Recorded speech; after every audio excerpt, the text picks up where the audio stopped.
The hotel room in Chicago smells like recycled air and someone else's perfume. I sit on the edge of the bed, iPad propped against the desk lamp, finger hovering over the screen. Part of me knows I shouldn't watch this. The notification from Jessica Reed, a college friend I haven't spoken to in 3 years, read, "Paige, you need to see this." The live stream buffers. Circles spin, then the video sharpens. Wedding reception. String lights wrapped around oak trees. Napa Valley vineyard in the background. All golden hour glow and Instagram perfection. Mackenzie Miller Patterson appears center screen in a strapless white dress, champagne flute raised high, grinning at the camera with that practiced intimacy influencers spend years perfecting. Hey besties! Thanks for all the love and support. But this wedding is officially a toxic free zone. Laughter erupts off screen. She leans closer to the lens, voice dropping to a stage whisper meant for thousands. We're scrubbing the old gen energy from our lives. No more guilt trips. No more conditional love. The camera pans left. Caleb appears in a rumpled suit, tie already loosened, raising his own glass. My brother. 27 years old and still incapable of buttoning a shirt properly. Yeah, the ATM is broken, but we got the cash out first. High fives all around. The wedding party roars approval. My breath catches once, sharp, like touching ice, then steadies.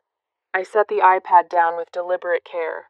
My laptop sits on the desk, power cord wrapped neatly beside it. Password autofills. 3 clicks bring up a file I created 2 years ago during a sleepless night after Caleb's third failed business venture. Asset, revocation, protocol. XLSX. Row after row of meticulous entries. Condo guest residency agreement, signed November 2022. Ford Raptor registration, transferred to company fleet, December 2023.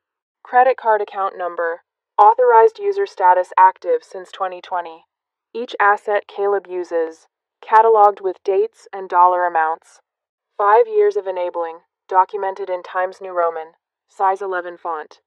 My cursor drifts to the red highlighted cell at the bottom. Execute. Y. N. I hover there.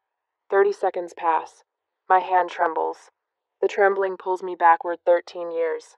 I'm 22, sitting in a hospital corridor that smells like disinfectant and the particular hopelessness of oncology wards. Caleb is 14, all elbows and knees, his face blotchy from crying. Through the window of room 347, our mother's chest rises and falls with mechanical assistance. The doctor had used the word minutes when he spoke to me in the hallway. Mom's eyes find mine through the glass. Somehow, despite the breathing tube, despite the morphine, she gestures me closer. I push through the door. Her hand squeezes mine with surprising strength. She can't speak. The tube prevents it. But she pulls me down close enough that I can hear the whispered words, barely audible over the ventilator's rhythm. Promise me. Always take care of him.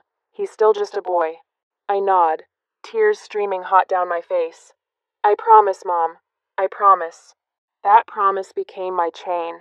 Every bad business idea, every failed relationship, every rent check I covered, every loan I forgave, every midnight phone call about another crisis. Always taking care of him. The live stream is still playing on the iPad. I force myself to watch. Mackenzie's voice cuts through again, sharper now, playing to her audience of strangers who think they know her. And honestly, it's pathetic how she tries to act like a mother. She's just a lonely spinster with a checkbook. The camera catches Caleb nodding enthusiastically. Not even a flicker of discomfort crosses his face. For real, my sister thinks money equals love. It's sad. The comment section scrolls past. Hundreds of heart emojis, laughing faces, strangers I've never met, celebrating my humiliation like it's entertainment. The word pathetic echoes in my head. Not the theft, not the lies. The casual dismissal of 13 years of sacrifice as pathetic. Something crystallizes inside my chest. Cold. Final. I don't close the Excel file. Instead, I update it. New column. Execution date. New row. Evidence wedding livestream. I screenshot Mackenzie's declarations, Caleb's laughter. The timestamp shows 9:47 p.m., November 23rd. Then I open my text messages. Find Arthur Wagner's contact. My family estate attorney, 60-something and sharper than most men half his age. I type with steady fingers. Are you watching this? We need to talk. Tonight. 3 dots appear immediately. Arthur's reply comes through. Already downloaded the video. I'll have preliminary options ready by 9 a.m. I look at the execute button one more time. Not yet. I need to be strategic. This isn't about revenge. It's about surgery. Cutting out the infection before it spreads further. I close the laptop. Lie back on the hotel bed. Stare at the ceiling where a water stain has formed in the shape of something vaguely like a cloud. For the first time in 13 years, guilt doesn't flood in to fill the silence. Only clarity. The following morning, Arthur Wagner's voice on the phone at 7:03 a.m. is grim. Not his usual measured attorney tone. Something darker. Paige, the live stream is bad, but there's more. I sit up in bed, still dressed from last night. The hotel room curtains are drawn, but light bleeds through the edges. My phone feels heavy against my ear. What do you mean? What do you mean? Arthur exhales slowly. The sound crackles through the speaker. I accessed your condo's security footage remotely. You gave me admin access last year. Remember? 3 days ago, 11:47 p.m., Caleb entered your unit. My stomach drops. The coffee I ordered from room service sits untouched on the nightstand, steam curling into nothing. I gave him a key for emergencies. This wasn't an emergency. He went straight to the display cabinet in your living room. The one with your father's vintage Rolex. The words hang in the air between us. I can hear Arthur breathing, waiting. Arthur, tell me he didn't. He broke the lock, took the watch. I'm sending you the footage now. The video loads on my phone. Black and white timestamp. November 20th, 11:47 p.m. Caleb, alone in my living room, moving with purpose. He pulls a screwdriver from his jacket pocket. The antique display cabinet, the one I inherited from Dad's estate, has a small decorative lock. Caleb pries it open in 30 seconds. His movements are quick, practiced. This isn't spontaneous. He pockets the watch, glances around my apartment like he's checking for witnesses, then leaves. Total time, 4 minutes. I watch it twice. The second time, I notice his expression. Focused, determined, not guilty, not conflicted. Arthur's email arrives with attachments. I open the first one. Screenshot from yesterday's live stream. Zoomed in. Enhanced. There, on Caleb's left wrist, unmistakable even in the blurry wedding reception lighting, our father's 1963 Rolex Submariner. He's wearing it, on a live stream with thousands of viewers. It's not just theft, it's arrogance. He thinks I'm not watching. Or worse, he thinks I'm so desperate to keep the peace that I won't dare call him out publicly for wearing Dad's watch. He's betting on my silence. The watch I was going to give Caleb on his 30th birthday, when he'd proven he was ready for the responsibility. The watch worth $45,000. The only physical object I had left of my father. Stolen. I stand. Pace the hotel room. The carpet is industrial grade, designed to withstand thousands of guests who don't care about it. My bare feet make no sound. Something fundamental shifts in my thinking. This isn't sibling rivalry. This isn't even entitlement. This is theft. Premeditated, calculated theft. The old gen insult wasn't a drunken slip. It was strategic cover. Make me the villain, so nobody questions why Caleb's wearing a watch that isn't his. Paint me as controlling, pathetic, conditional. Then when someone notices the Rolex, he can say I gave it to him. That I'm just bitter about his happiness. I think like a CFO now. What's the ROI on continued support? What are the opportunity costs of emotional investment in someone who views me as an ATM? The answer is clear. I've been funding my own exploitation. Sarah Jenkins answers on the first ring. Paige, everything okay? My executive assistant's voice is warm with concern. Sarah has worked for me for 6 years. She knows my work voice, my stressed voice, my exhausted voice. This is something new. No, but it will be. I need you to pull together documentation. Everything. For the next 20 minutes, we outline operation. Cut the cord. 3 pillars. Housing. Caleb's guest residency at the condo was never formalized. It's a revocable license, Arthur confirms. No lease, no tenant rights. Transport. The Ford Raptor is registered to my company as a business vehicle. Fleet asset, hash height 47. When I bought it, I told him the company title was for insurance benefits. He signed the transfer paperwork 2 years ago without even reading the header, too happy about the keys to ask questions. Finances. The credit card is an authorized user account. My name on the primary. Caleb's spending privileges exist only because I allow them. Sarah's typing is audible through the phone. Rapid clicks that sound like ammunition loading. I'm creating a folder now. When do you want to execute? I look at the security footage still frozen on my screen. Caleb's hand reaching into the cabinet. Taking something that wasn't his. Start with the condo termination notice. I want it delivered today. Later that day, by 4 p.m. Austin time, the email is sent. I draft it myself at my office desk, keeping the tone professional, cold, legal. Dear Condo Management, I am formally terminating the guest residency agreement for Unit 847, effective immediately. Caleb Patterson is no longer authorized to access the premises. Please update key fob access and notify security. I will arrange property retrieval within 48 hours. Best regards, Paige Patterson. I hover over, send for 15 seconds. This is my brother, the boy I raised, the teenager I drove to school every morning while working full-time and finishing my MBA at night. The young man I bailed out of 3 failed startups, always telling myself the next one would be different. My finger presses down. The email whooshes into the void. I open my bottom desk drawer at the office. Pull out the framed photo from Caleb's high school graduation. He's grinning, arm around my shoulders, eyes bright with possibility. 17 years old and convinced the world owed him something. I trace his face with one finger, then set the frame face down in the drawer. When the tears come, I let them fall silently. The office is empty. Everyone went home hours ago. I cry for the brother I thought I had. The one who would have called me before the wedding, asked my blessing, included me in his happiness. I cry for the promise I made to Mom. The chain I've worn for 13 years. I cry because winning hurts. But I don't stop. Mackenzie notices immediately. Day 3 of the honeymoon. She's scrolling through Instagram while Caleb snores beside her in the Napa Valley resort, his breath stale with last night's champagne. 0 likes from Paige. 0 congratulatory texts. No comments whatsoever. Her influencer instincts prickle. Engagement metrics matter, sure, but family silence means something else entirely.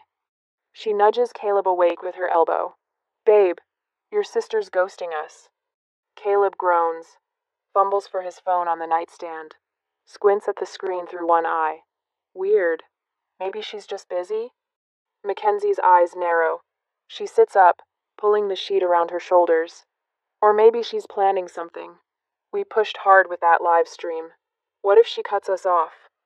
Caleb sits up now, suddenly alert. The unspoken fear hangs between them. The money could actually stop. Mackenzie's mind races with influencer logic. Offense is the best defense. We need to control the narrative before she does.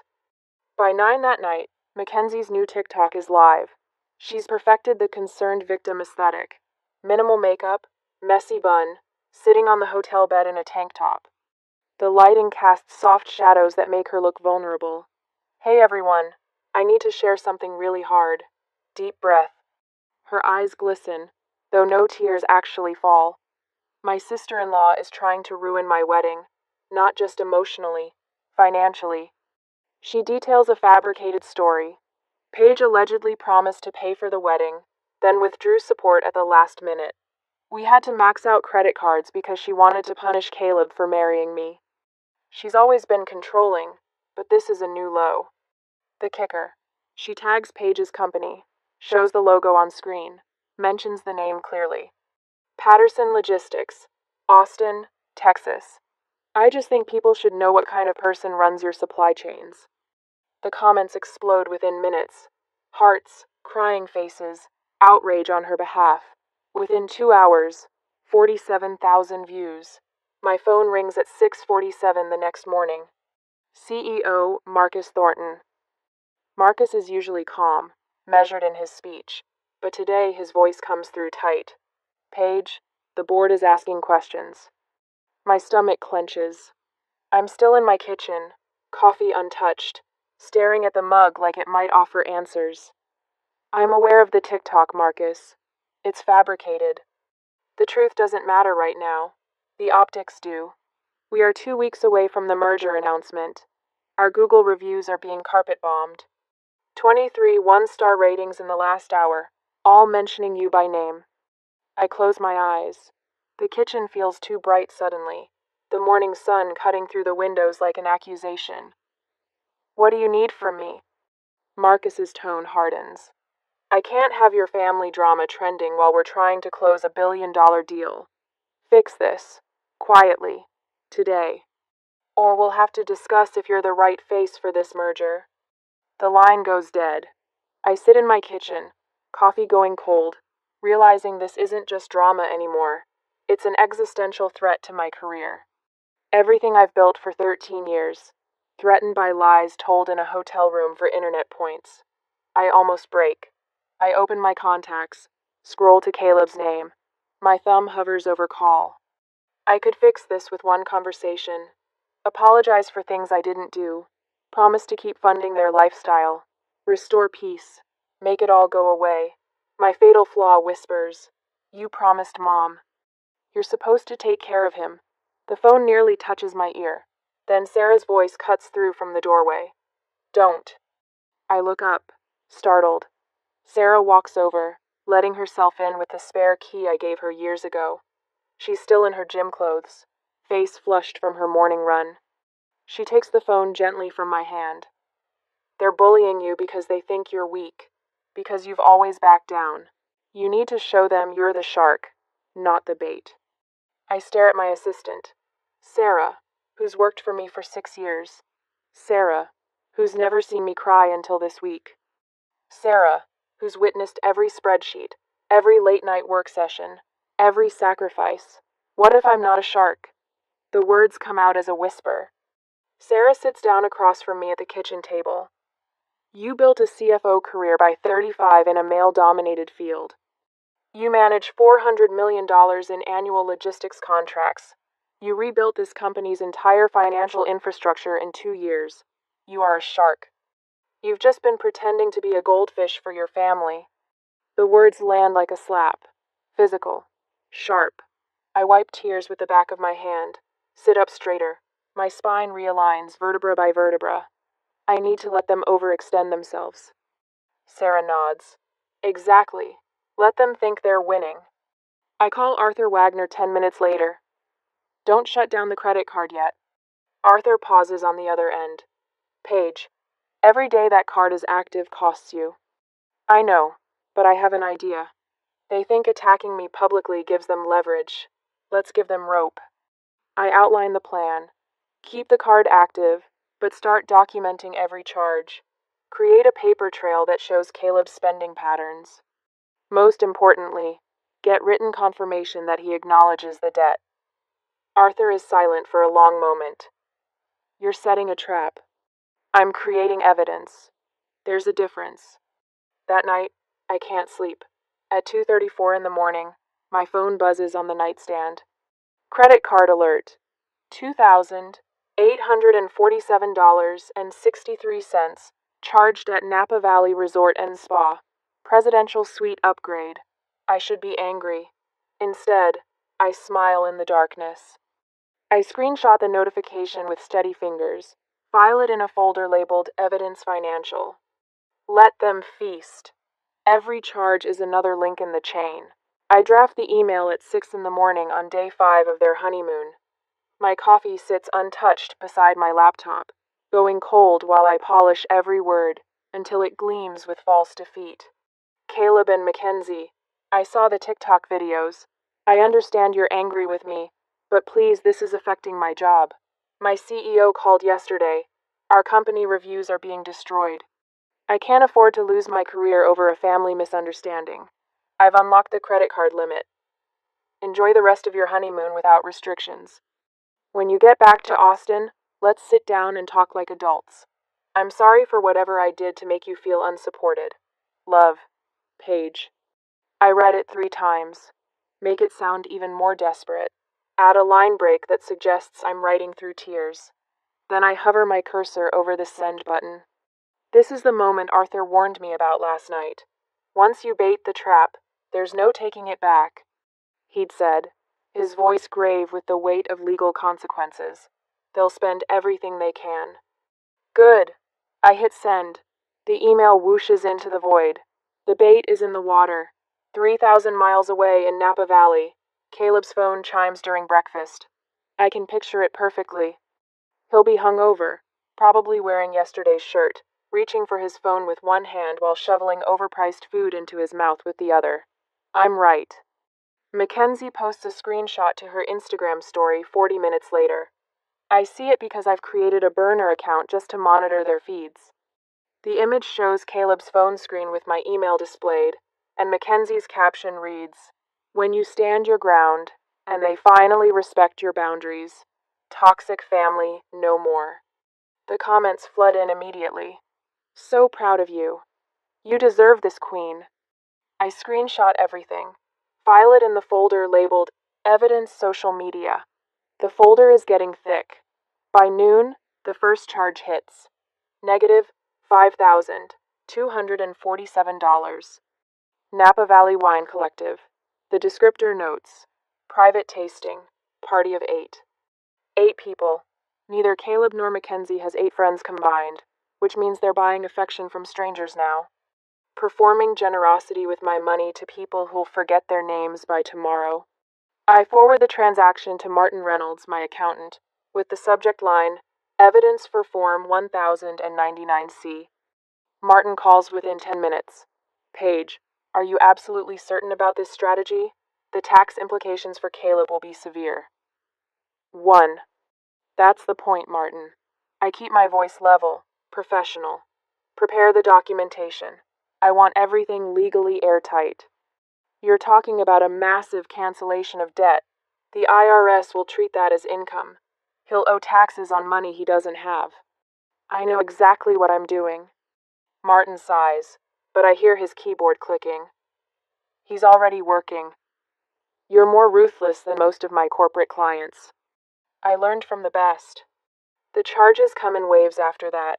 Day 6, negative $12,500. Presidential suite upgrade for the remaining nights. Negative $3,400 at Gucci. The descriptor makes me laugh bitterly. Wedding recovery wardrobe.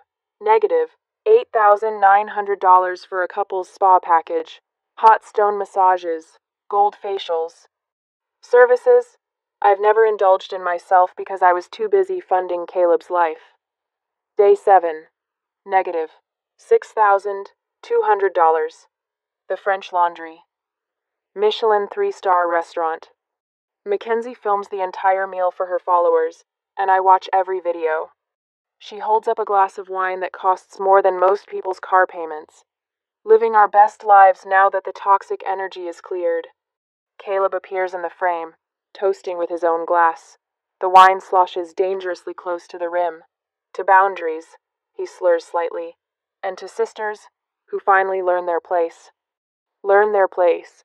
My hand clenches around my phone hard enough that the case creaks.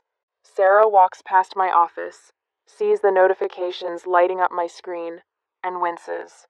That's over. $36,000 in 3 days, Paige. I don't look up. That's just the tip of the iceberg. I switch tabs to the master spreadsheet. Cumulative, support, 2018, negative 2023. I input the honeymoon total into the final row. Then I run the sum formula, combining 5 years of covered rent, business bailouts, paid off credit cards, and legal fees with this week's binge. The number climbs. $538,429.18. Are you okay? Sarah asks quietly. I'm fine. The lie comes easily now. Another charge appears while she's standing there. Negative $2,100. Napa Valley hot air balloon tours. I add it to the spreadsheet.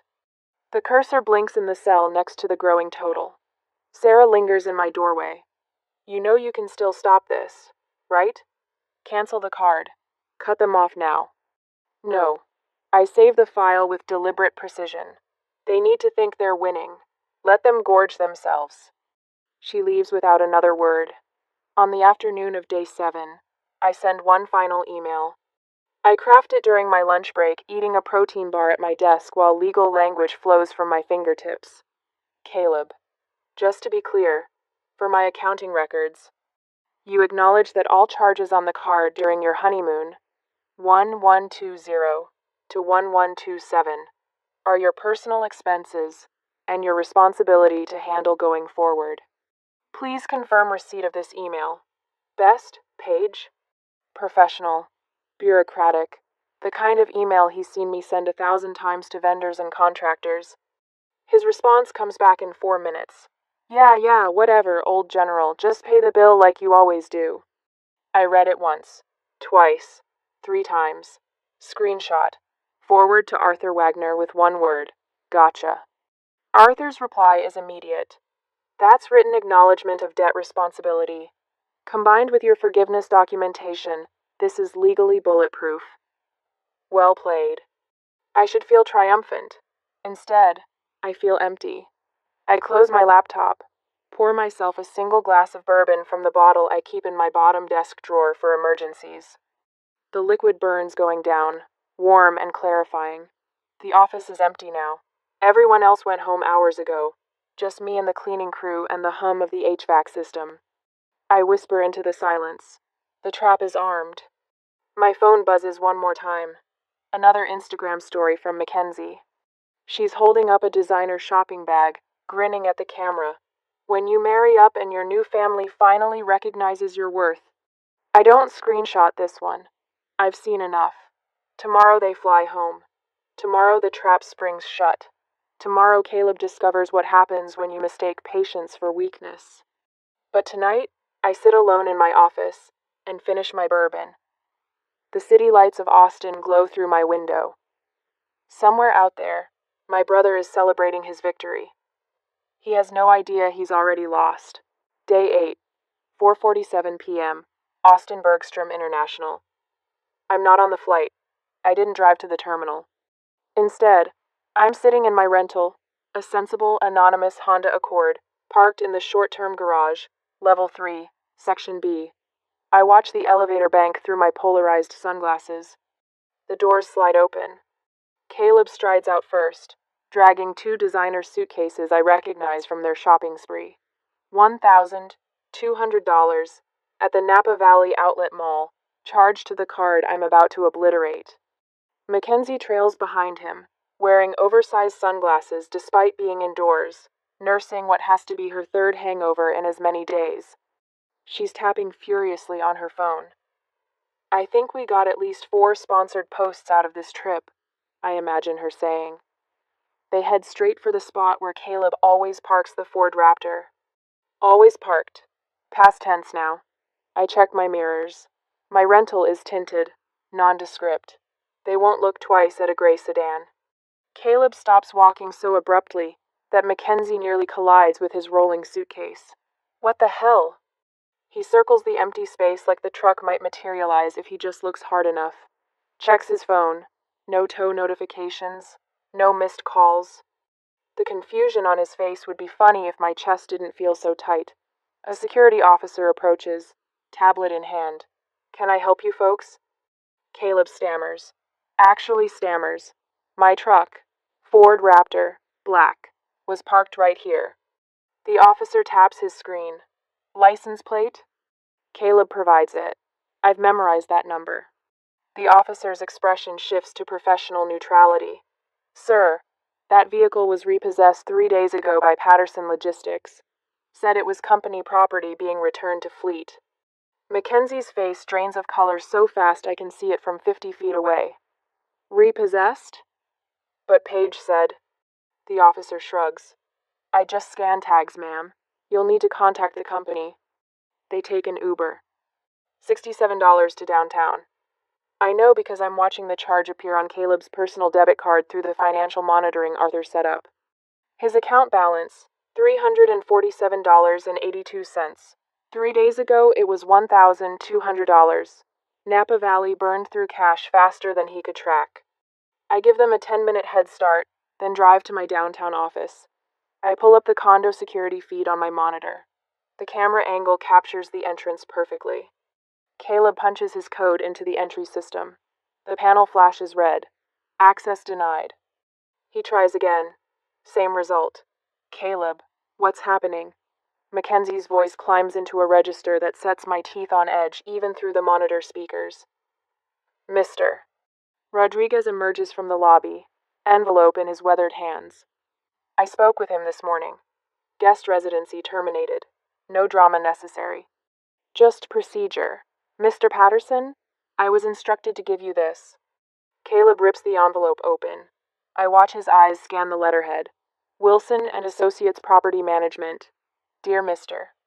Patterson, your guest residency agreement for Unit 847 has been terminated, effective November 24th. You are no longer authorized to access the building. Personal belongings have been placed in storage unit #412 at Secure Store Austin. Retrieval instructions enclosed. His hands shake, a visible tremor, even on the grainy feed. He pulls out his phone, calls me. I watch it ring on my desk, my name flashing on his screen. Let it go to voicemail. He tries again. Voicemail. Third attempt. His voice cracks through the audio. Paige! What the fuck? Call me back now. Mackenzie is scrolling frantically through her phone. Babe, look at this. She shows him something. I already know what it is because Martin sent me the confirmation 20 minutes ago, time to arrive precisely when they'd be back in cell range. Subject. Important tax document. Form 1099-C. Caleb opens it. His face goes slack. He doesn't understand tax law. Never had to. Mackenzie does. Oh my God, she whispers, her voice trembling with genuine panic. Caleb, this isn't a bill, it's worse. What? What is it? She shoves the phone in his face. It's a cancellation of debt form. She's not just cutting you off, she's reporting all that money she forgave as income to the IRS.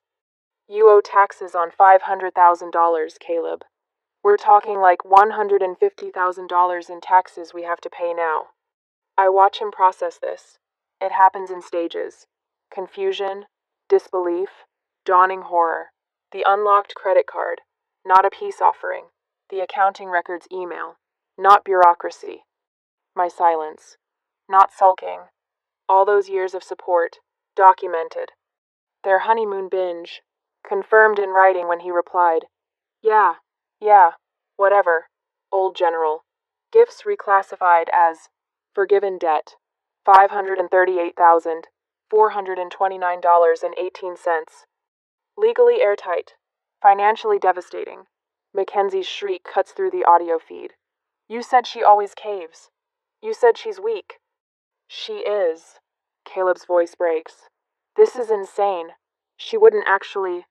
She did, Caleb. We're homeless. You owe the IRS a fortune. Your truck is gone. Other residents are staring now. Mr. Rodriguez gently suggests they leave the lobby. Mackenzie rounds on Caleb with pure fury. I married you because you said your sister was rich and generous. You said we'd never have to worry about money. You lied to me. She storms toward the street, heels clicking violence against marble. Caleb chases after her. Mackenzie, wait, we can fix this. We? There is no we anymore. I'm calling my mom. I'm going home. You figure out your own mess. She's already pulling out her phone, thumb jabbing at the screen. An Uber arrives in under 3 minutes. She gets in without looking back. Caleb stands alone on the sidewalk. Designer luggage scattered around him like debris from a shipwreck. He watches her disappear. I watch him. I wait for something to surface. Satisfaction, guilt, triumph, pain. Nothing comes. Just the quiet relief of surgery successfully completed. The tumor is removed. The patient will survive. I close the security feed. Return to my quarterly budget review. The numbers demand attention. Unlike family, they make sense. 3 days after Caleb and Mackenzie return to Austin, Sarah buzzes my office intercom. Her voice carries that particular tension she gets when something's wrong, but she's trying to stay professional. Paige, Austin PD on line 2. I set down my pen. The quarterly budget review spreadsheet blurs on my monitor. Transfer it through. Officer Martinez introduces himself with the practiced calm of someone who makes these calls regularly. Caleb was arrested at my condo building. Criminal trespass. Resisting arrest. He tried forcing his way past Mr. Rodriguez in the lobby, shouting that it was his home, scaring elderly residents. He became combative when security intervened. Martinez explains. Bail is set at $5,000. I close my eyes. Picture Caleb in a holding cell, probably still wearing those wrinkled designer clothes from the honeymoon. Probably confused about how he ended up here. Does he have anyone else to call, ma'am? The question hangs in the air between us. I know the answer. Mackenzie blocked his number the day they got back. Our parents are 13 years gone. I'm it. I've always been it. I'll handle it, I say, and disconnect. The automated jail call comes at 2:14 p.m. My phone vibrates on the desk. Travis County Correctional Facility flashes on the screen. I stare at it through 6 rings. Almost let it go to voicemail. On the 7th ring, I answer. Paige. Caleb's voice cracks. Small. Broken. Nothing like the confident man toasting with expensive wine 3 days ago. Please. I know I don't deserve help, but I'm scared. I just need bail. I'll pay you back, I swear. Please don't leave me in here. My office is silent except for the distant hum of the air conditioning. Through my window, Austin stretches out in afternoon sunlight. Somewhere down there, my brother sits in a cell, waiting for me to save him one more time. I close my eyes. See 13-year-old Caleb crying at Mom's funeral, his hand gripping mine so hard it left marks. But then I see the wedding livestream, the stolen Rolex on his wrist, the casual cruelty in his voice when he called me pathetic. I'll post bail, Caleb. The words surprise even me with their steadiness, but not because I owe you anything.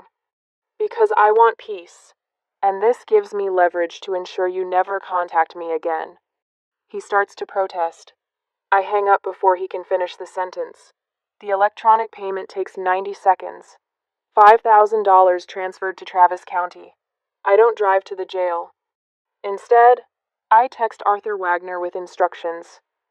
Meet Caleb at release. Bring the no-contact agreement we drafted last week. Arthur's response at 6:32 p.m. is brief. He signed, cried the whole time, asked if you were coming. I told him no. I read the message twice. Then I open my contacts, scroll to Caleb's name, and block the number. Done. 6 months later, Singapore's morning light reflects off Marina Bay outside my corner office window. The humidity here is different from Texas, heavier, more insistent. I've grown to like it. The Patterson Young Entrepreneurs Scholarship applications spread across my desk. 50 applicants. I've narrowed it to 3 finalists. The fund holds $50,000. It's not money recovered from Caleb. That debt is gone, turned into a tax burden for him. This is money generated from the sale of the repossessed Ford Raptor, and the savings I've accumulated simply by closing the bank of Paige for 6 months. One application catches my attention.